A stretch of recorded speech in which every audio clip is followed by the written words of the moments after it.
नमस्कार साथियों, आज मैं पुनः अपनी आध्यात्मिक पिपासा की शांति तथा अपने इस आध्यात्म सीरीज को आगे बढ़ाने के लिए उसमें एक महत्वपूर्ण अध्याय जोड़ने जा रहा हूं, जिसके लिए मैं महाकाल शक्ति पीठ में स्वामी सिद्धार्थ परमहंस जी महाराज, जो एक पाशुपत व्रती और राष्ट्रीय संत हैं तथा इस महाकाल शक्ति पीठ के संस्थापक भी हैं, उनसे आध्यात्म के बारे में कुछ सवाल किए, जिसमें सप्त जीवन के चक्र क्या हैं। पृथ्वी का सत्य अगर सूर्य है और सूर्य का सत्य आकाश है, आकाश का सत्य शून्य है, उसी प्रकार से सिंधु की परिणति भी बिंदु से है और हमारा यह भौतिक शरीर भी एक बिंदु से ही निर्मित है। सृष्टि की समन्वय और अवतारों के बारे में भी उन्होंने हमें बताया और प्राचीन महापुरुषों द्वारा इस शरीर के अंदर अन्य शरीरों की भी अवधारणा की है, जो कि वैज्ञानिक सत्य के बिल्कुल करीब है। स्वप्न के माध्यम से ही हमें प्रेरणा मिलती है कि इस हमारे शरीर के अतिरिक्त और भी कुछ है, जिसे पाना अभी शेष है। यही शेष हमें आध्यात्मिक तरफ ले जाने के लिए प्रेरित करता है। संवाद को प्रारंभ करने से पूर्व आज भारतीय इतिहास का वो पावन दिवस है। आज से लगभग 75 वर्ष पूर्व हमारे देश को भौतिक शरीर की आज़ादी प्राप्त हुई। उस आज़ादी के इस अमृत महोत्सव,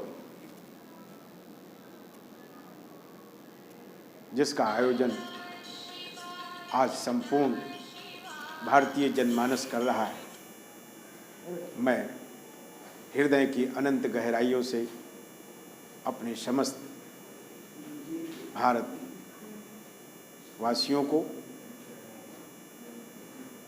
अनंत शुभकामनाएं भेंट करता हूँ। जीवन को भली भांति जानता है। जन्म से लेकर मृत्यु पर्यंत वो इसी भौतिक संसार में रहता है। तो जिस भौतिक संसार में हम रहते हैं, उसे हम भौतिक संसाधनों के माध्यम से परिचित होते हैं।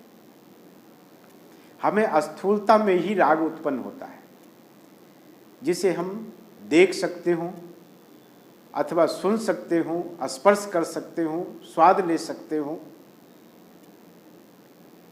हमारा विश्वास देखने में प्रतीति रखता है। देखने से ही प्रीति बढ़ती है। इसलिए जो कुछ दिखाई देता है उसके प्रति हमारा अनुराग है। जो दिखाई नहीं देता, ऐसे तमाम तत्वान्वेषी प्राचीन महापुरुषों ने इस मानव शरीर के अलावा इसमें और भी अन्य शरीरों की उपस्थिति का अनुभव किया है। उनके द्वारा लिखे हुए ग्रंथ या उनके उपदेश, जो स्मृतियों, उपनिषदों आदि के रूप में वर्तमान में परंपरागत रूप से निरंतर अग्रसारित हो रहे हैं, उनमें लिखी हुई उपदेशों के प्रति आधुनिक मनुष्य सहजता से उन्हें स्वीकार नहीं कर सकता। उसे स्वीकार करने के लिए उसके धरातल पर अवतरित होना आवश्यक है। जब तक हम उसके मूल स्थिति में नहीं पहुंचते, तब तक हमें किसी भी वस्तु की वास्तविकता का ज्ञान नहीं होता। चाहे वह अध्यात्म हो या विज्ञान हो या ये भौतिक संसार हो या स्वप्न अवस्था का जगत हो। स्वप्न अवस्था का जगत जिस प्रकार हमारे मन मस्तिष्क पर प्रकट होता है, और वो स्मृतियों के रूप में कुछ दिनों तक बना भी रहता है। इसी प्रकार से भौतिक जगत की भी स्मृतियां हैं जिन्हें हम देखते हैं, सुनते हैं, समझते हैं, स्पर्श करते हैं। उनकी भी स्मृतियां हमारे मन मस्तिष्क में संचित रहती है। स्वप्नावस्था की भी संचित रहती है। जीवन में ऐसे कई स्वप्न बार बार आते हैं जिनका उद्देश्य एक ही होता है, वह स्मृतियों का ही परिणाम है। तो ऐसी स्थिति में मनुष्य को जब वो भौतिक संसार से विलग होकर निश्चिंत होता है, तब उसे अपने अंदर देखने का अवसर मिलता है। जब हम अपने दृश्येंद्रिय आंखों को बंद करते हैं, तब भी हमारे अंदर बाहर का ही एक संसार भीतर भी प्रकट होता है, और जब वो प्रकट होता है तो उसे हम देखने का प्रयास करते हैं। इसी देखने की प्रक्रिया को महापुरुषों ने अध्यात्म कहा है। अध्यात्म के आधार पर मनुष्य का जो चलता फिरता सूक्ष्म ब्रह्मांड है, वो भी एक अंदर सूक्ष्म अवस्था में उसी विराटता को प्राप्त किए हुए है। तो बाहर के संसार को हम देख रहे हैं, भीतर के भी संसार को देख रहे हैं। दोनों में हमारा साक्षी भाव है, दोनों से हमारा अनुराग भी होता है, दोनों से प्रेम भी होता है, लेकिन वास्तविकता दोनों की केवल छार है। बाहर का संसार भी मिट जाने के बाद केवल राख बचती है, और भीतर का संसार केवल स्मृतियों के रूप में वो भी छार ही बनती है। छार की अवस्था उसका सत्य है। पृथ्वी का सत्य सूर्य है। सूर्य के बिना पृथ्वी एक क्षण भी स्थिर नहीं रह सकती। इसी प्रकार मनुष्य का सत्य आत्मा है। सूर्य का सत्य आकाश है, और आकाश का सत्य शून्य है। हर बिंदु सिंधु के रूप में है, और सिंधु की अंतिम परिणति बिंदु के रूप में है। हमारा जो भौतिक शरीर है बिंदुओं से मिलकर बना हुआ है, और इसमें जो एकमात्र बिंदु है, जो मूल है, जो पुरुष के तेज और स्त्री के रज से उत्पन्न होता है, वहां पर भी प्रथम अवस्था उसकी बिंदु की होती है। वो धीरे धीरे 7 सप्ताह में आकृति प्राप्त करता है। इस आधार पर सप्त जीवन के चक्र है। हमारे महापुरुषों ने इस संपूर्ण सृष्टि को 7 आयामों में बांटा है। जिस 7 आयामों में बांटा है, उसमें पहली उत्पत्ति जीव की जल में हुई है। जल के स्रोत से होने के कारण उसे हमने मत्स्य माना है।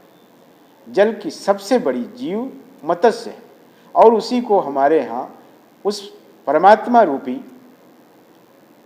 बिंदु का प्राकट्य मत्स्य अवतार के रूप में लिया गया है।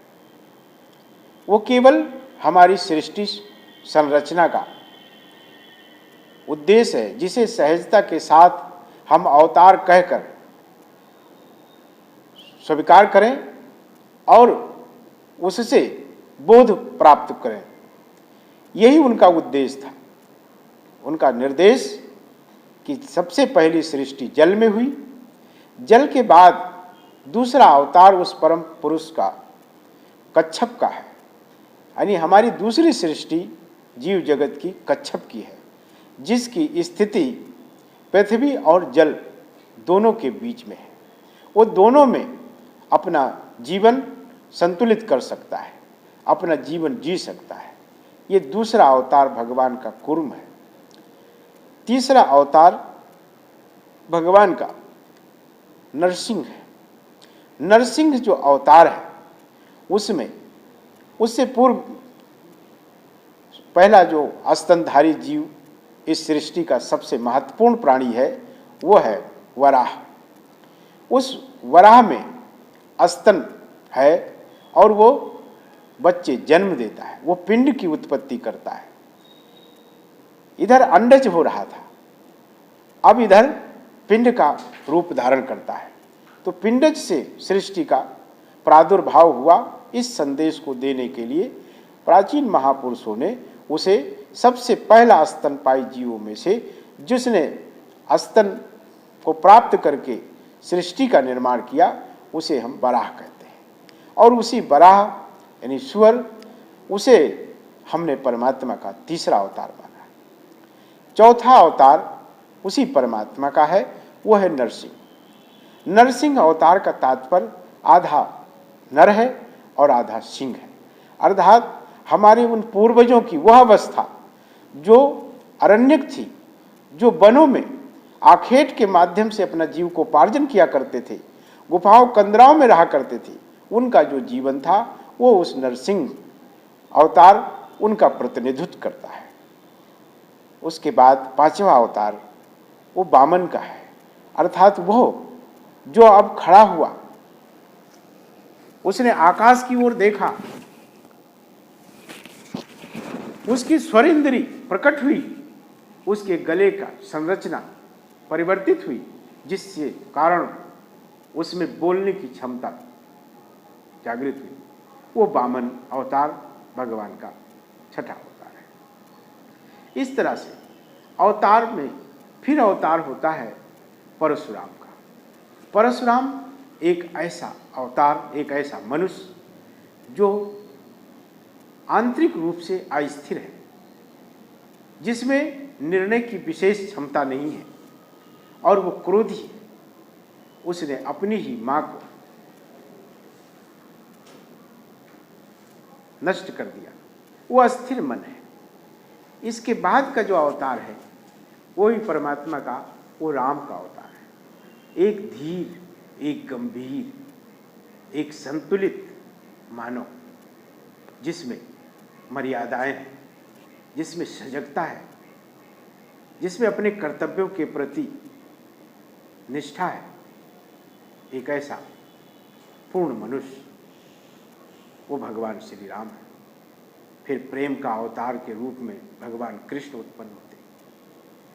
एक ऐसा प्रेममय, मधुरमय जीवन जीने की प्रेरणा देने वाले वो परमात्मा श्री कृष्ण। इसके बाद एक ध्यान योग में निपुणता को प्राप्त करने वाला पुरुष बुद्ध है, वो परमात्मा के नवे अवतार हैं। बुद्ध जो धीर भी हैं, गंभीर भी हैं और प्रकृति से परे रहकर योग में प्रवीण भी हैं। योग अर्थात उस मूल तत्व से, प्रकृति तत्व का योग की जो विधा है, उस विधा को प्रेरित करने के लिए बुद्ध है। क्योंकि जो मनुष्य योगनिष्ठ है वही वास्तव में संपूर्णता है, उसकी जीवन की वही पूर्णता है। क्योंकि ध्यान का जो धरातल है वो ज्ञान की उत्पत्ति का कारक है। ध्यान से ही बोध उत्पन्न होता है, ज्ञान उत्पन्न होता है। ध्यान की प्रवृत्ति के प्रति निर्देशित करते हुए परमात्मा का नवा अवतार बुद्ध है।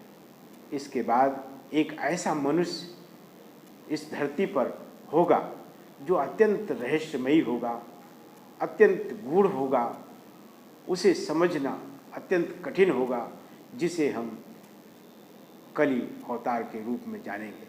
वो आज भी मनुष्य इतना गूढ़ और रहस्यमयी होता जा रहा है।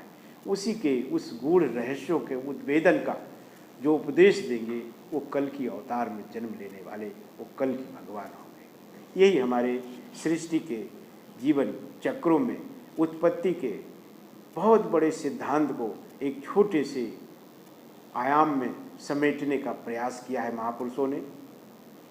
हमारी संपूर्ण संस्कृति ओम के ध्वनि पर आकर केंद्रित होती है। ओम हमें पूरे विश्व के समस्त मत मतांतर, धर्म, पंथों आदि में उसका किसी न किसी रूप में उपयोग पाया गया है।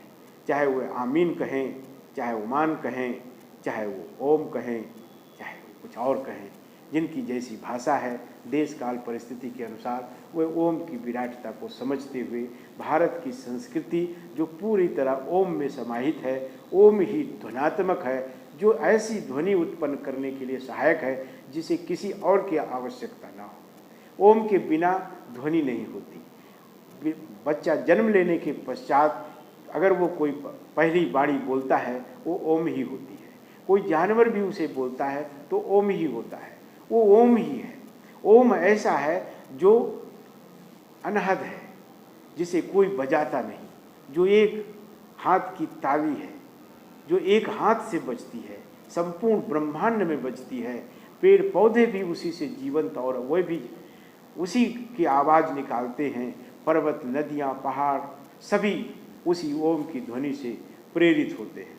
इस तरह से अगर हमें अपने आप का अनुसंधान करना है तो हमें केवल स्थिर होकर ओम को गहरी सांसों से केवल ध्वनित करना है। और जैसे हम ओम को ध्वनित करेंगे हमारे शरीर के सभी आयाम स्थिर हो जाएंगे। हमारी चेतना उस काल के विपरीत हो जाएगी जो महाकाल की ओर ले जाने के लिए होगी। हम काल की ओर हैं जो हमें संसार की तरफ खींचता है, हमें समय के आयाम की तरफ खींचता है। पृथ्वी एक चक्कर जब लगाती है सूर्य का तो एक दिवस हो जाता है। चंद्रमा एक चक्कर जब लगाता है सूर्य का तो एक मास हो जाता है। और जब पृथ्वी सूर्य का पूरा एक चक्कर लगा लेती है तो वो एक वर्ष हो जाता है। इस तरह से इस चक्रीय आयाम में जो परिवर्तनशीलता के नियम से बंधा हुआ है, जो हमेशा चक्रीय है, हमें जीवन के तमाम आयामों को इसी चक्र के अनुसार देखने को मिलता है।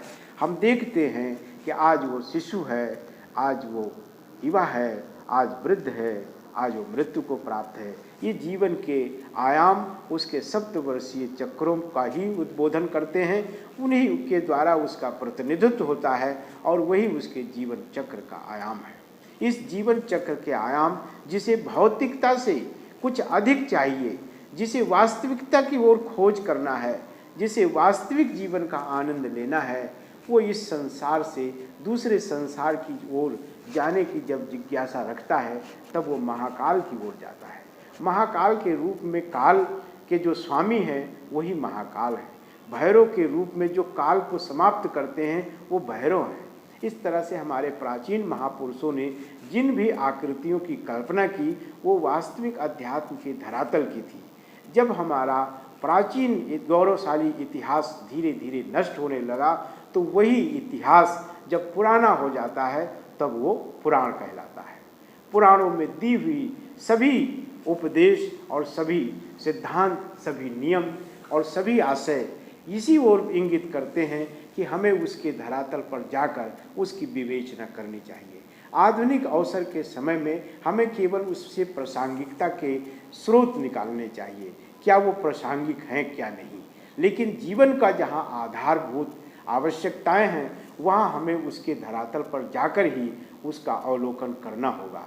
साधारणतया जिस व्यक्ति ने भूख का अनुभव नहीं किया है उसे भरपेट भोजन करने के बाद भूख की अनुभूति नहीं होगी।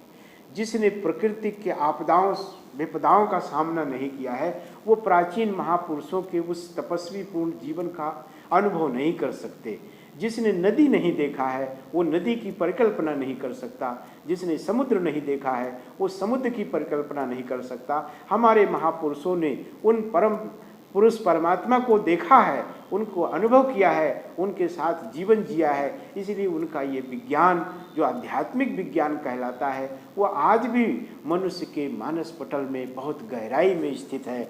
और उसके अंदर होने की जो प्रेरणा है वो स्वप्न के माध्यम से मनुष्य को बार बार इंगित करती है कि नहीं, इस शरीर के अलावा भी कुछ और है जिसे पाना अभी शेष है।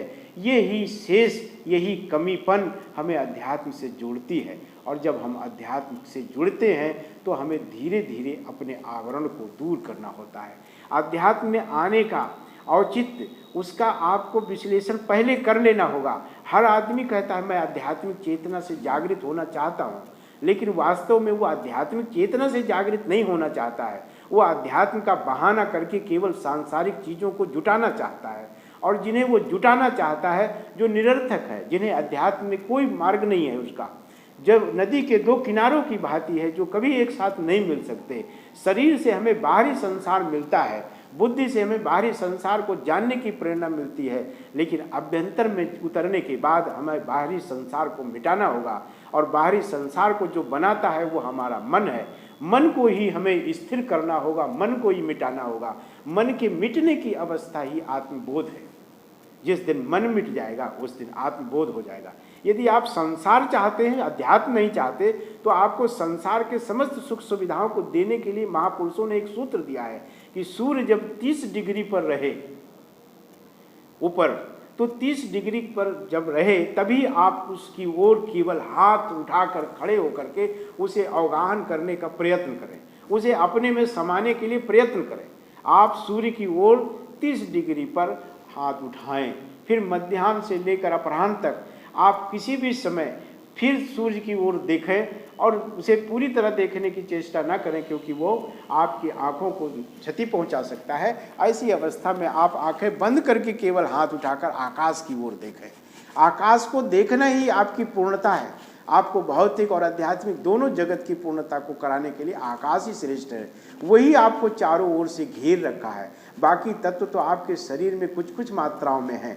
जल आपके शरीर में 71% है, अग्नि आपके शरीर में 3% है, वायु आपके शरीर में 2% है, इस तरीके से और भी पृथ्वी है सब 22% है। इस तरह मिलजुल करके सारे अपने अपने तत्व तो आपके शरीर में रखे हुए हैं। इनका संतुलन तो आप अपने स्तर पर कर सकते हैं। जिन्हें वात पित्त कफ का प्रवृत्ति मालूम है वह अपने शरीर को इसी भांति संतुलित रखने का प्रयास करते हैं, जिसे प्रयास रखने के लिए बहुत सारे उपाय भौतिक जगत ने दे रखे हैं। लेकिन मन को मारने का क्या? नहीं, मन मारा ही नहीं जा सकता। मन मरता नहीं है। मन को आज तक किसी भी योगी सन्यासी ने मार नहीं सका। मन को केवल अपने अनुकूल कर, जैसे किसी पागल कुत्ते को आंख बंद करके चुप बैठ करके पूजा पाठ करके उसे हम मनाने की कोशिश करें, लेकिन वो नहीं मानेगा। उसकी प्रवृत्ति है उस तरीके की। लेकिन अगर हम उसी पागल कुत्ते को या उसी जंगली कुत्ते को हम अपने पास में रख करके कुछ दिन प्रशिक्षित करें, तो धीरे धीरे वो प्रशिक्षण पाया हुआ कुत्ता जहां हम चाहेंगे वो हमारी चेष्टाओं के अनुरूप कार्य करने लगेगा। इसलिए मन को मारना ये मूर्खता है। मन को केवल संतुलित करना, मन को प्रशिक्षित करना है। और प्रशिक्षित करने के लिए केवल इंद्रियों का उसी अवहेलना करनी है। इंद्रियों अध्यात्म में जब हम बैठते हैं तो अपने सारी इंद्रियों को समेट लेते हैं। कछुए की भांति हमें अध्यात्म में उतरने के लिए अपने संपूर्ण समग्र विग्रह को हमें उसी अपने बनाए हुए उस आध्यात्मिक कवच के अंदर में इकट्ठा करना होता है। ये इकट्ठा करने की प्रवृत्ति जब जागृत होगी तो आप कच्छप की प्रवृत्ति प्राप्त कर लेंगे, आपका कवच निर्मित हो जाएगा। और जब कवच निर्मित हो जाएगा तो संसार के सारे द्वंद्व आपके कवच को टच करके बाहर भाग जाया करेंगे। फिर मन आपका स्थिर होगा। मन को आपको लगाना है, क्योंकि मन ही आपके शरीर का सबसे तेजोमय वो सारथी है, जो आपके शरीर को अप्रशिक्षित अवस्था के कारण वो यत्र तत्र इधर उधर ले जाकर भटकाता है और रोग और व्याधियों से अनुभव कराता है।